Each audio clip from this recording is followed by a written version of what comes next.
Elizabeth is going to speak to us on managing individual choice and the risk of harm when supporting people with PWS. So it's my great pleasure to hand over to Elizabeth. Thank you. Thank you ever so much, Georgina, and hello everybody. Nice to see some familiar faces and nice to meet some new people and put a couple of faces to names as well. It's great. I'm going to start sharing my screen and talk you through about 20 minutes of presentation, and then we've got time for some discussion. So bear with me while I get my screen share set up.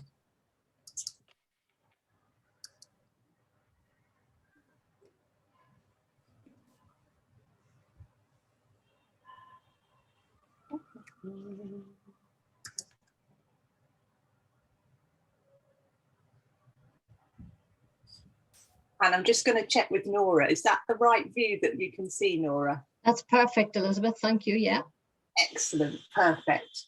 Right. So I'll begin by talking you through, I guess, 5 things I wanted to cover in this brief presentation. So I wanted to start just by, I know we all know, everyone in the room knows a great deal about Prader-Willi syndrome, but just to think a bit about some of the specific challenges for ethics when we're thinking about supporting people with PWS. Then I wanted to introduce a framework for thinking about ethics. This is a framework that's widely used in bioethics and medicine, and it's a way of analysing complex problems and trying to make sure we don't miss things that are important to consider. I'm going to talk a little bit more about one of those 4 principles, autonomy, and why it's quite complex. I'm going to talk a little bit about some of the different legal approaches that have been used to balance some of these principles when they come into competition with one another. And then talk a little bit about human rights and how the UN Convention on the Rights of Persons with Disability might apply to supporting people with Prader-Willi syndrome. So beginning with the challenges and opportunities. So just as a reminder, one of the hallmarks of PWS is this hyperphagia, is this really difficult to manage for the person experiencing it, this desire to eat, and the risks that can be associated with that. So we think about long-term risks associated with obesity and the health problems associated with that, but also sometimes short-term risks around consuming things that are not safe to eat, or consuming to the extent that you get a physical health emergency like a gastric rupture. Those are all risks that are present. There's also the issue of challenging behaviour, which can be associated, a kind of a response to the stress sometimes of living with PWS. There's the raised risk of psychosis, and in a psychotic episode, people may need additional support. And there's the intellectual disability, which I put in brackets because not everyone with PWS does have an intellectual disability or meet criteria for intellectual disability. And also many people have, I guess, a mild intellectual disability, which wouldn't in itself be as disabling as some forms of intellectual disability if it weren't for the other challenges, particularly the hyperphagia. And we talk a bit sometimes about, actually, it's the hyperphagia that in some ways is the disability, is the big challenge, rather than the intellectual disability. And that can create difficulties around establishing eligibility for services and for support. But there's opportunities as well. I mean, there's the persistence and determination that many people with PWS have. There's a knowledge around specialist support and how it can help, particularly I guess, managing some of the stresses and reducing some of the stresses that lead to the challenging behaviour. There's the use of medication, which can be helpful as well. For example, the evidence around the use of growth hormone and the different benefits that may bring to people with PWS. And there's the potential that people have, the things that people with PWS can achieve with the right support to even out the playing field with other people. So I want you to bear those in mind as I talk you through this framework, the 4 principles of bioethics, which were developed by 2 ethicists called Beecham and Childers in the US. Some of you may already be familiar with them. And they've identified, I guess, 4 duties or rights that they say we need to think about when we're tackling an ethical problem in medicine. And they may conflict with each other and we need to balance them. So let's think about them. And by an ethical problem, I mean, what should we do? Those kind of questions. They're should questions or ought questions. So the first principle got a long name, beneficence, but essentially we can sum it up as a duty to do good or a duty to help if we can. Which sounds really simple, but in practice, doing good and helping can mean a lot of different things. So all of these things, maybe we could say, are doing good. Saving someone's life, maybe preventing them from overeating so they have a gastric rupture. Protecting someone from harm. So es klappt. Jetzt kannst du mal. Preventing someone from consuming excess calories so that they are harmed by obesity and its health effects. Improving someone's physical health by getting them into a program where they achieve a weight loss. Improving someone's mental health, whether that's around stress and challenging behavior or whether that's around psychosis. But you could also say potentially doing good is making someone happy, setting up their life so that they are able to do the things that give them pleasure. Or maybe supporting someone to achieve their own goals, and maybe those are their longer term goals rather than immediate pleasure. And sometimes those two can come into conflict with each other. Or is it about enabling someone to lead a life like other people live? Or is it about helping someone to learn new skills so they're able to do more and pursue their own goals? So you can see it's actually quite complex. There are a lot of questions to answer there. And then the overarching question I want to ask is, who should be deciding what's the good we should be aiming for? Is it the person we're doing the good for, or is it the person who's trying to help? Those are all decisions that need to be made. The second principle is the principle of justice, the idea that we should treat people fairly in comparison to others. And a right to be treated fairly, again, can mean a number of different things. It might mean being treated exactly the same as everyone else. But if you've got different needs to other people, maybe that doesn't seem so fair. So maybe it's about receiving the same opportunities as others, and then it's up to you what you do with those opportunities. But again, if you've got different needs and you're not able to capitalize on those opportunities in the same way as others, perhaps that's not fair.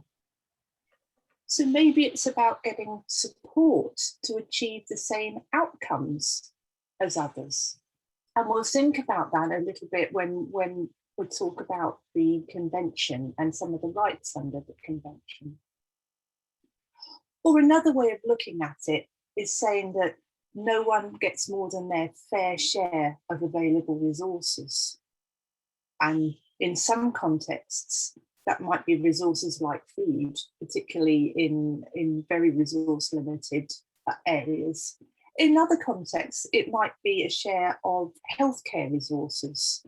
And if someone needs a lot of additional resources to get the best possible outcome, is it fair to say, well, we'll give you enough resources for an adequate outcome, so that others get a share of those resources too. And again, the question is, given there are different ways of deciding what we mean by fair, whose concept of fairness should be the one that counts? The third principle to take into account is the principle of respecting autonomy. This is the idea that people should have a say in what happens to them, have a right to choose about treatment and care and support. But again, a right to choose can mean a lot of different things. Is it about being free to do whatever you want to do in the moment? Is it about choosing your own long-term goals and then being supported to achieve them? Perhaps it's about getting help to make your decision, and then your decision will be respected by others, particularly if you have some impaired capacity to make decisions, to weigh up information. Or is it someone choosing what they believe you would want? So the idea of choosing your own goals and being supported to achieve them, or getting help to make your decision and choose your goals, is sometimes called supported decision, and someone choosing what they believe you would want is sometimes called substituted decision making. So what is the right approach, and who should decide which choices we should respect? Another thing you have to think about. And then the final area that we have to consider when we're weighing up ethical dilemmas of this type is the principle of non-maleficence. So that's the idea that we've got a duty to try to avoid harming people with the things that we do to them or that we do on their behalf. But again, that can mean a number of different things.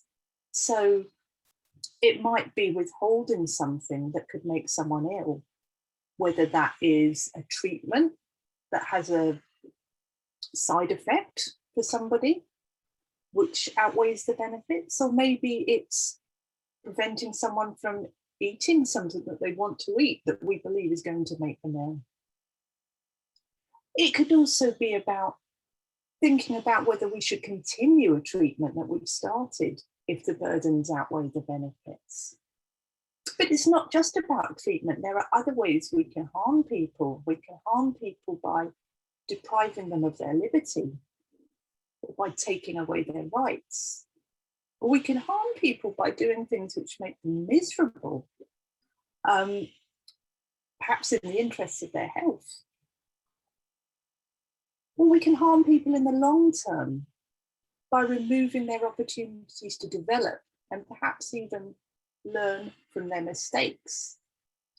Or by preventing people from socializing and being part of the community and living with others.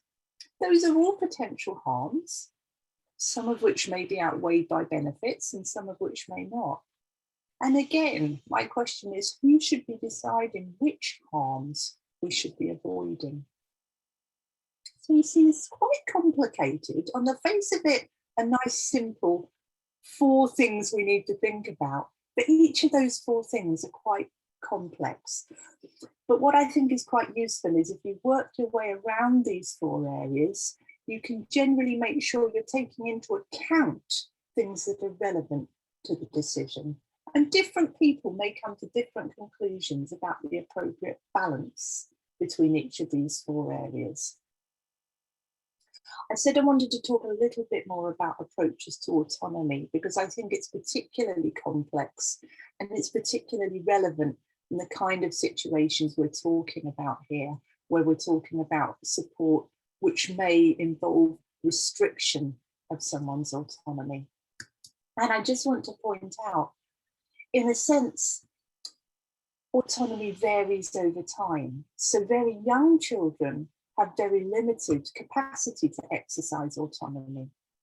And generally, in most societies, we say that it's a responsibility of the child's parents to kind of exercise their duty of beneficence, to help the child, to look after the child, maybe to make decisions on behalf of the child.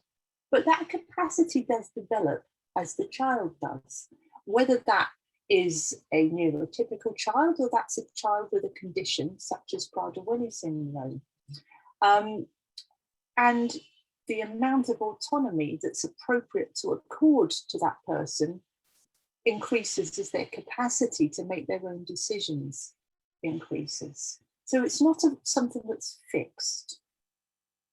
But also the way we talk about autonomy varies a lot across culture. So I'm based in the UK, where we tend to treat autonomy as a property that an individual has. And we look at decision-making as something a person does for themselves. I've been working with colleagues in Pakistan at Aga Khan University and in Hong Kong at Hong Kong University, who are interested in medical ethics too. Those two countries have got very different cultures, but one thing that they share, my colleagues tell me, is treating autonomy perhaps as less a property of individuals and more as a property of families. So a family as a unit might decide what's the right thing or what they want for their family member. And that's much more accepted in some cultures than in others. On this side of the slide, I just want to talk a little bit about my ideas about autonomy. So this is very individual, but this has come out of my research.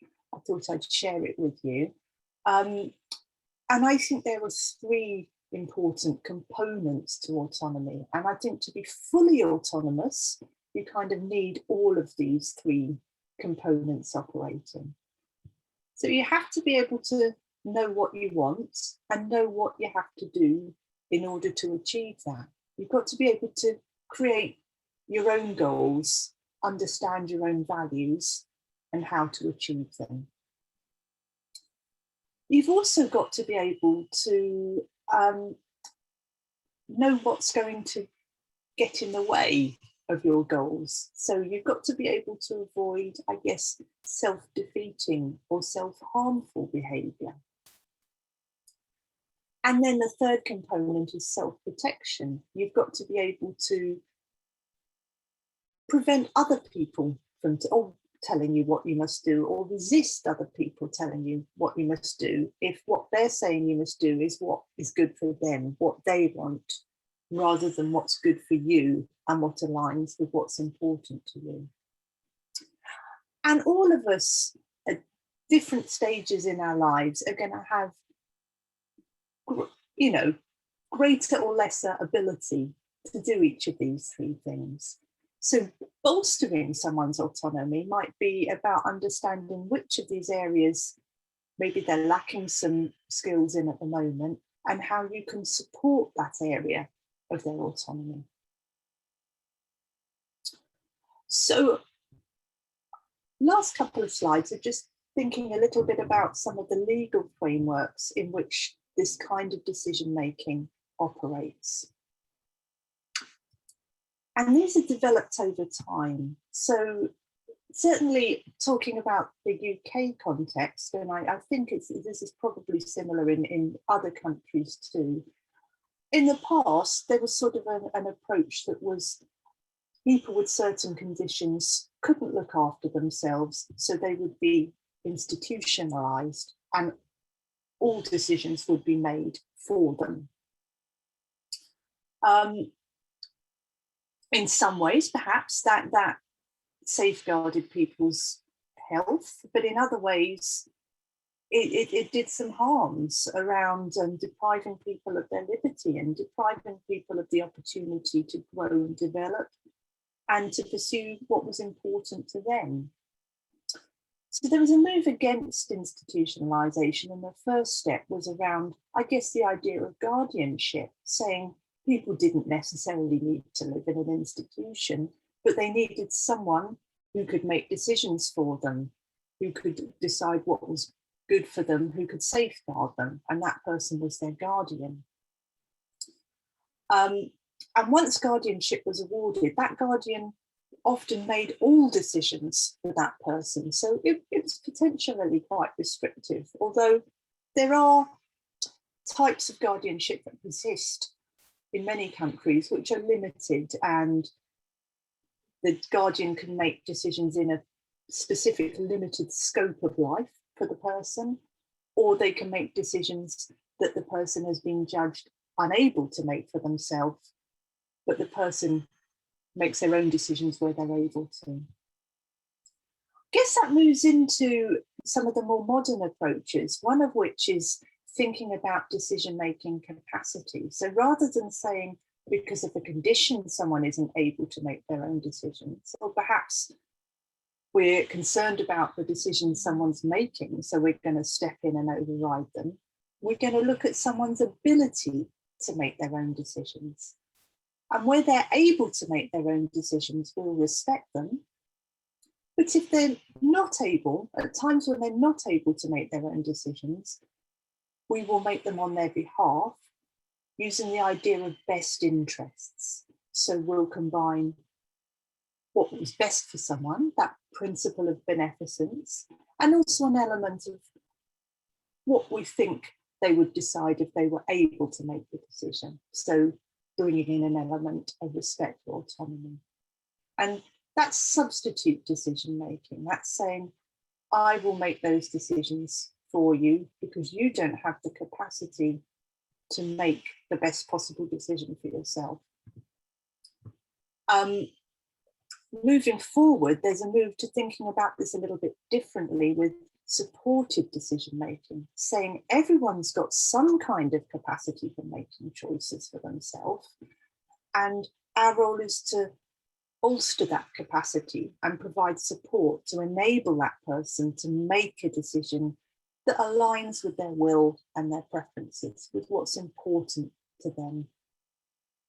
And then just one last slide, don't be scared, there's a lot of words on it, but that's not so important. It's just to show that there is a kind of an overriding international legal framework now, the UNCRPD, and there's two quite important rights in it, which creates some difficulties because they do perhaps look like they conflict a little bit. So Article 10 is about everyone has an inherent right to life, and that people with disabilities must have their right to life protected on an equal basis with others. And then Article 12, that people with disabilities can enjoy legal capacity on an equal basis with others in all aspects of life. So that's a little bit different from decision-making capacity, but it's saying we mustn't just take people's legal rights away on the basis that they have a disability. So things like institutionalization and some forms of guardianship are really not appropriate. Perhaps even substitute decision-making is not appropriate. So what we should be doing is, when we limit people's rights and freedoms, perhaps to protect their right to life, we should have appropriate and effective safeguards, and we should make sure that the rights, will, and preferences of the person are respected, and any restrictions that are put in place are proportional, they're tailored to a person's circumstances, they're put in place for the shortest time possible, and they're subject to regular review.